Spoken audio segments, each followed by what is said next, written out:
ఆంధ్రప్రదేశ్లో ఇప్పుడు ఓ చర్చ జరుగుతోంది.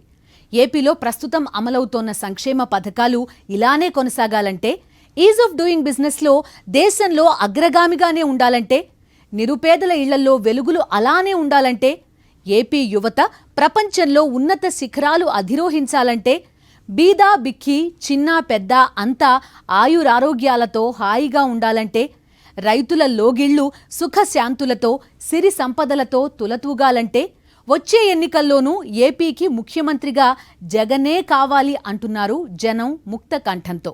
దీనిపైనే ఇవాల్టి స్పెషల్ ఎడిషన్.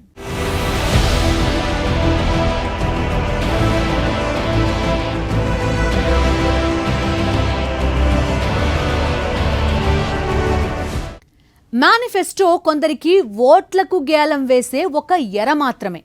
కానీ వైఎస్ఆర్ కాంగ్రెస్ అధినేత జగన్మోహన్ రెడ్డికి మాత్రం అదొక పవిత్ర గ్రంథం. అందుకే 2019లో మేనిఫెస్టోలో ఇచ్చిన హామీలన్నింటినీ 4 ఏళ్లలోనే అమలు చేసి గత పాలకుల కంటే తానెంత భిన్నమో చాటి చెప్పారు. మేనిఫెస్టోలో ఇచ్చిన నవరత్నాలను అందించడమే కాదు, మేనిఫెస్టోలో ఇవ్వని వరాలను అధికారంలోకి వచ్చిన తర్వాత ఇచ్చుకుంటూ పోతున్నారు.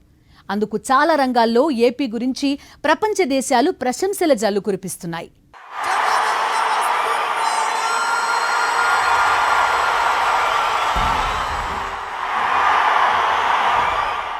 ప్రతి రాజకీయ పార్టీకి ఓ మేనిఫెస్టో ఉంటుంది. మేనిఫెస్టో రూపొందించాలంటే ఏసీ గదుల్లో కూర్చుని బుర్రలు బద్దలు కొట్టుకుంటే అది ప్రజల ఆకాంక్షలను ప్రతిబింబించదు. మేనిఫెస్టో అనేది ప్రజల ఆకాంక్షల్లోంచి, వారి మనసుల్లోంచి తయారు కావాలి. వైఎస్ఆర్ కాంగ్రెస్ పార్టీ మేనిఫెస్టో అలా ప్రజల్లోంచే వచ్చింది, వారి ఆలోచనల్లోంచే వచ్చింది, వారి నిత్య జీవితాల్లోని సుఖ దుఃఖాల నుంచి, కడగండ్ల నుంచి వచ్చింది. 2018లో ప్రజా సంకల్ప యాత్ర చేపట్టిన వైఎస్ఆర్ కాంగ్రెస్ పార్టీ అధినేత జగన్మోహన్ రెడ్డి పాదయాత్రను ఆషామాషిగా చేయలేదు. 1000 కిలోమీటర్ల దూరం కాలక్షేపానికి నడవలేదు. దారి పొడవునా పేదల పూరి గుడిసెల్లో ఎంత చీకటి ఉందో చూశారు. పేదల కడుపుల్లో ఎంత ఆకలి ఉందో గమనించారు. వాళ్ల కళ్లలో ఎంత కన్నీరు గడ్డకట్టుకుపోయి ఉందో పరిశీలించారు. ఆ కన్నీటికి కారణాలేంటో కనుక్కున్నారు. ఏం చేస్తే పేదల జీవితాలు సుఖమయమవుతాయో ఆలోచన చేశారు.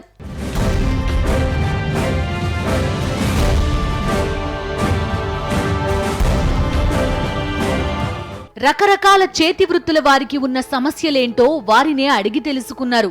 కోట్లాది మంది అణగారిన వర్గాల గుండె చప్పుడును చెవియొగ్గి విన్నారు. ఆ విన్నవి కన్నవి కలిపి ఓ నివేదికగా రాసుకున్నారు. అందులోంచే తమ పార్టీ మేనిఫెస్టో తయారు చేసుకున్నారు. అందుకే వైఎస్ఆర్ కాంగ్రెస్ పార్టీ మేనిఫెస్టో మట్టి పరిమళంతో గుబాళిస్తూ ఉంటుంది. మేనిఫెస్టో రూపొందించారు. ఎన్నికల ప్రచారంలో దాన్ని ప్రజలకు పంచిపెట్టారు. చాలా అనుభవం ఉన్న రాజకీయ నేతల మాదిరిగా మేనిఫెస్టోని మహాగ్రంథంలా అచ్చోసి వదిలేయలేదు. ఒక్క కాగితంపైనే తాను చేయదలుచుకున్న పనులు, ప్రజల ఆకాంక్షలకు అద్దం పట్టే కార్యక్రమాలను కలిపి నవరత్నాలను పొదిగారు. ఎన్నికల సాక్షిగా వాటినే హామీలుగా ఇచ్చారు.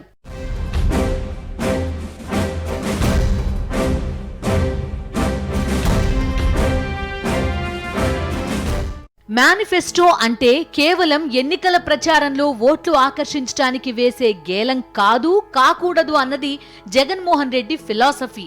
అన్ని మతాలకు తమ తమ పవిత్ర గ్రంథాలు ఉన్నట్టే రాజకీయాల్లో ఉండేవారికి మేనిఫెస్టోయే పవిత్ర గ్రంథం కావాలన్నది ఆయన సిద్ధాంతం. మేనిఫెస్టోని జగన్మోహన్ రెడ్డి అలానే పవిత్రంగా గౌరవించారు. అందుకే అందులో చెప్పిన హామీలన్నింటినీ అమలు చేసి తీరాలని సంకల్పించారు. తాను చేసిందే ప్రజా సంకల్ప యాత్ర కదా. ఆ సంకల్పం నుంచి ఆయన దారి మళ్లలేదు. అధికారంలోకి వచ్చిన మరుక్షణం నుంచే మేనిఫెస్టోలోని ఒక్కో హామీని నెరవేర్చుకుంటూ వచ్చారు. కొన్ని హామీలైతే మేనిఫెస్టోలో చెప్పిన దానికన్నా ఎక్కువ లబ్ధిని అందిస్తూ విస్తరించారు. అయితే అది అంత ఈజీ కాలేదు.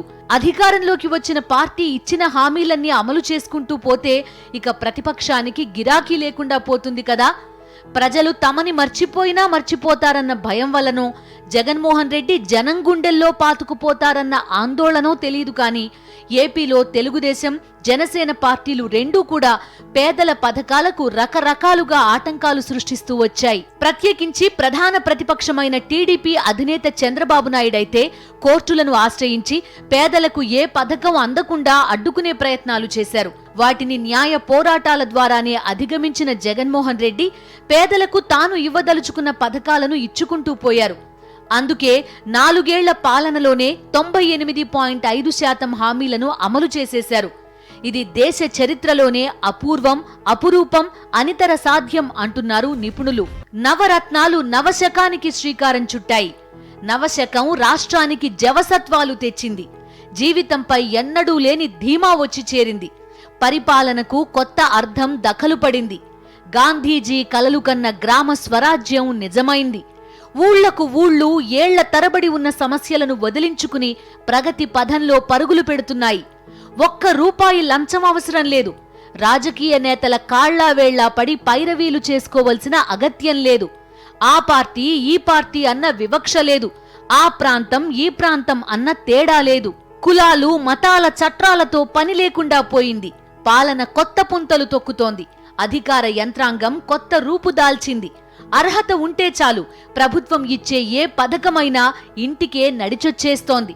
ఇది ఊహించని స్వర్గం. మేనిఫెస్టోని మనస్ఫూర్తిగా బాధ్యతగా అమలు చేయడం వల్ల సాధ్యమైన అద్భుతం. మరి ఈ అద్భుతం ఇలానే కొనసాగాలంటే ఏపీకి మళ్లీ జగనే కావాలి అంటున్నారు మెజారిటీ ప్రజలు ముక్త కంఠంతో.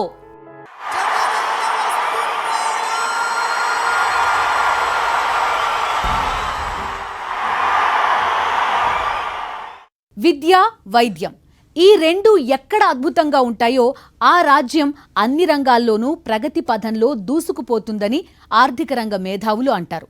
ఏపీలో జగన్మోహన్ రెడ్డి ప్రభుత్వం ఈ రెంటిపైన గతంలో ఎన్నడూ ఏ ప్రభుత్వమూ ఇవ్వనంత ప్రాధాన్యత ఇచ్చి కార్పొరేట్ ప్రపంచానికే సవాల్ విసిరింది.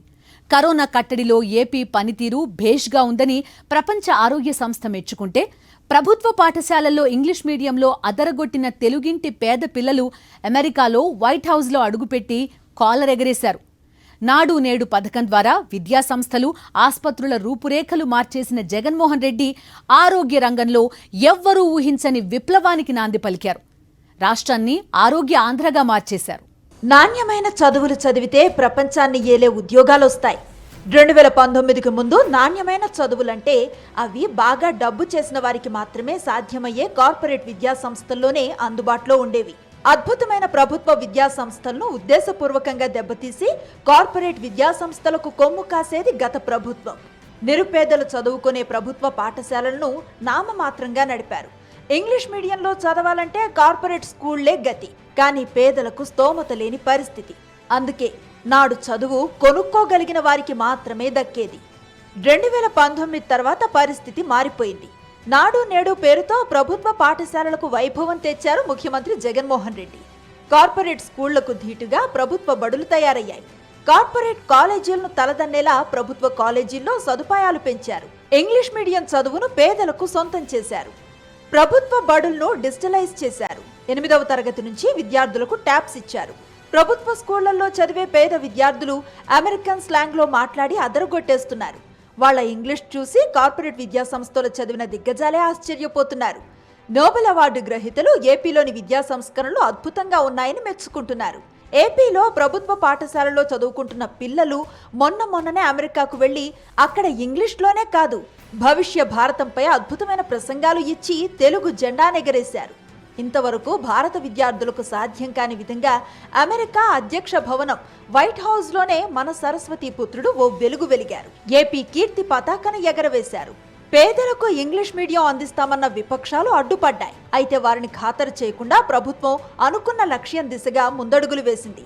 పేదల సంక్షేమమే కాదు, వారి ఉజ్వల భవిష్యత్తుకు తమదే పూచి అని జగన్మోహన్ రెడ్డి అంటున్నారు. పేదలు చదువుకు దూరం కాకుండా ఉండాలంటే ఏం చేయాలి? ఇదే ఆలోచన చేశారు జగన్మోహన్ రెడ్డి. దీనికి పాదయాత్రలోనే మనసులో సంఘర్షణ చోటు చేసుకుంది. చదువుకునే స్తోమత లేకపోవడంతో పాటు నిరుపేద కూలీ నాలీల పిల్లలు మధ్యలోనే చదువు ఆపేయటానికి కారణాలేంటో తెలుసుకున్నారు. ఇంట్లో అందరూ కలిసి కూలి పని చేస్తేనే కానీ ఒక్క పూటైనా కడుపు నిండే దారి లేదు. అంతే తప్ప తమ పిల్లల్ని చదివించకూడదని ఏ తల్లిదండ్రులు అనుకోరు. ఈ దుస్థితిని గమనించే అమ్మఒడి పథకాన్ని పెట్టారు జగన్మోహన్ రెడ్డి. పిల్లల్ని చదివిస్తే వారి తల్లుల బ్యాంకు ఖాతాలో ఏటా వేలాది రూపాయలు జమ చేస్తున్నారు. పిల్లలకు పుస్తకాలు, యూనిఫారాలు, షూలతో కూడిన జగనన్న కిట్లు ఉచితంగా అందిస్తున్నారు.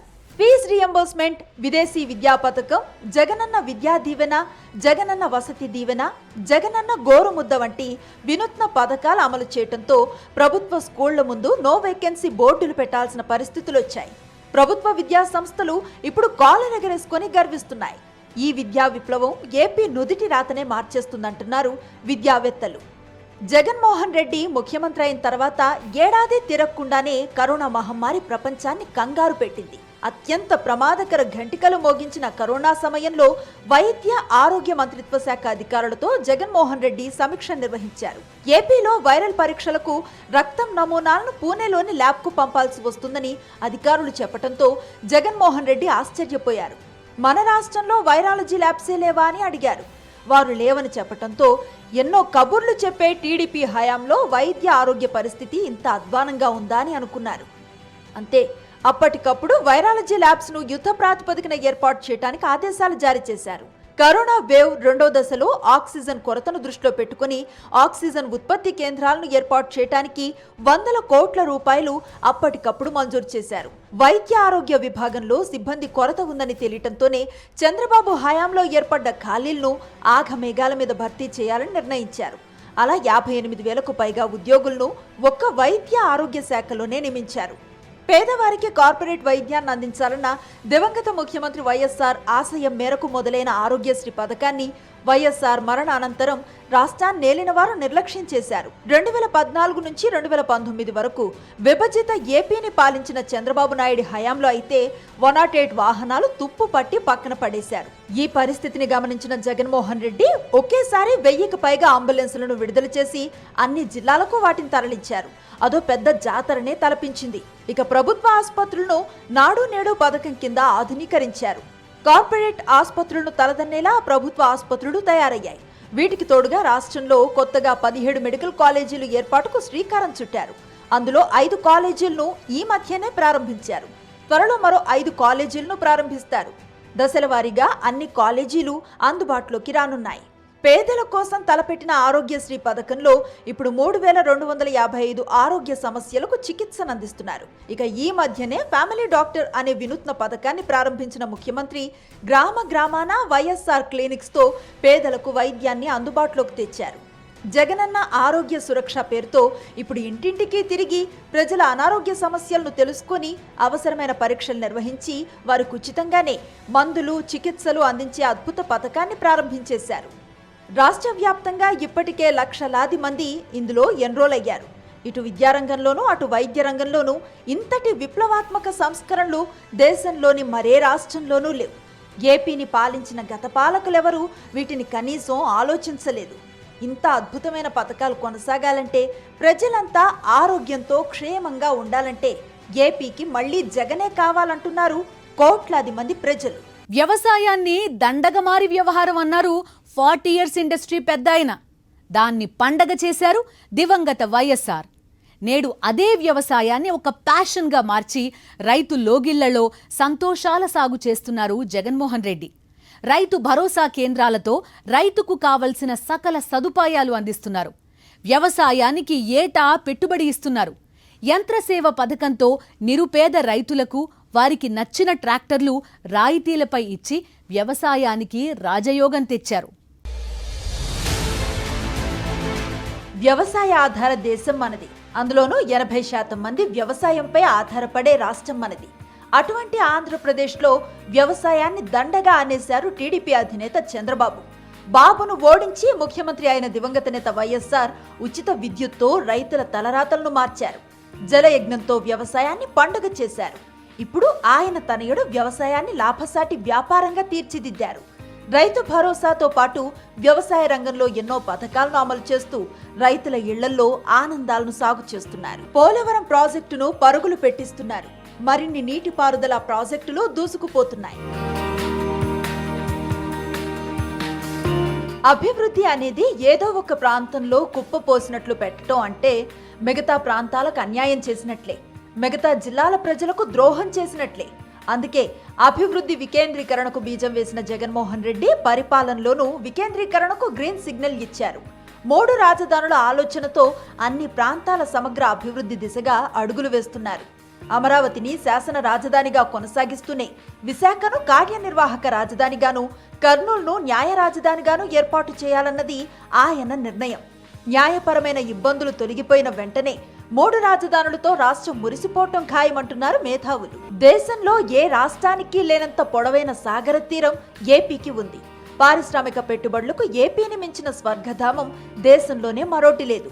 ఆ మధ్య విశాఖ వేదికగా ఏర్పాటు చేసిన గ్లోబల్ సమ్మిట్లో దేశంలోనే అగ్రశ్రేణి కార్పొరేట్ దిగ్గజాలైన అంబానీలు, ఆదానీలతో పాటు వివిధ ప్రపంచ దేశాలకు చెందిన సంస్థల ప్రతినిధులు ఏపీలో పెట్టుబడులకు ఆసక్తి చూపారు.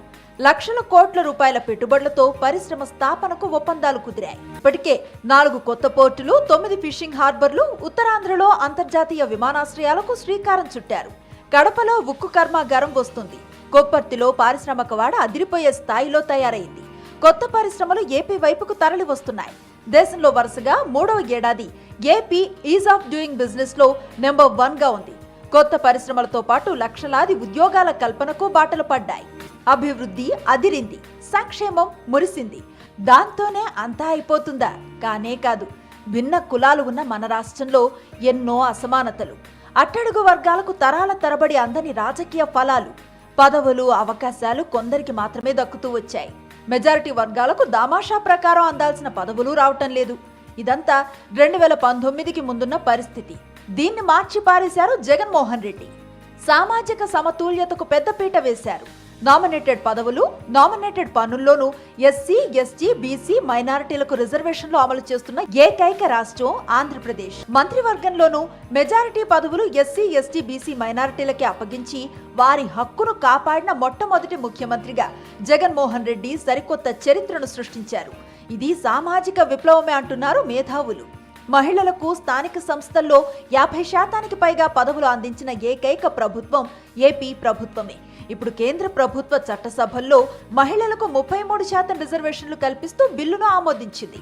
అయితే ఏపీలో ఎప్పుడో ఇంతకు మించి మహిళలకు గౌరవాన్ని కట్టబెడుతూ జగన్మోహన్ రెడ్డి ప్రభుత్వం నిర్ణయం తీసుకొని అమలు చేసేస్తోంది. రాజకీయ పదవుల్లోనూ ఎస్సీ, ఎస్టీ, బీసీ, మైనారిటీలకు దామాషా ప్రకారం పదవులిచ్చారు. రాజ్యసభలోనూ బీసీలకు పెద్దపీట వేశారు. ఇలా ఏపీలో సామాజిక సమతుల్యతకు అత్యధిక ప్రాధాన్యతనిస్తున్నారు జగన్మోహన్ రెడ్డి. ఏ రంగం తీసుకున్నా, ఏ వర్గాన్ని తీసుకున్నా, ఏ ప్రాంతాన్ని తీసుకున్నా ఇప్పుడు అమలవుతున్న సంక్షేమ పథకాలు ఇలానే కొనసాగాలన్నా, అట్టడుగు వర్గాలకు అందుతున్న న్యాయానికి గండి పడకూడదన్నా, రాష్ట్ర వికేంద్రీకరణతో ప్రగతి పదంలో దూసుకుపోవాలన్నా, అందరి జీవితాలు హాయిగా ఏ బాధరా బందీ లేకుండా ఉండాలన్నా ఏపీకి మళ్లీ జగనే కావాలి అంటున్నారు. 1, 2 1,00,000 పథకాలు అన్నీ పారదర్శకంగానే నేరుగా పేదల ఖాతాల్లో జమైపోవడమే. ₹1 లంచం లేదు, పైరవీలు లేవు. అర్హత ఉంటే చాలు ప్రభుత్వ పథకాలు ఇంటికి వచ్చి తలుపు తడుతున్నాయి. ఈ సంక్షేమం ఇలానే కొనసాగాలంటే, ఈ అభివృద్ధి ఇలాగే దూసుకుపోవాలంటే ఏపీకి జగనే కావాలి అంటున్నారు ఏపీ ప్రజలు. ఇది ఇవాల్టి స్పెషల్ ఎడిషన్. మరో ఇంట్రెస్టింగ్ టాపిక్తో మరో బులెటిన్లో కలుద్దాం. అంతవరకు స్టే విత్ us.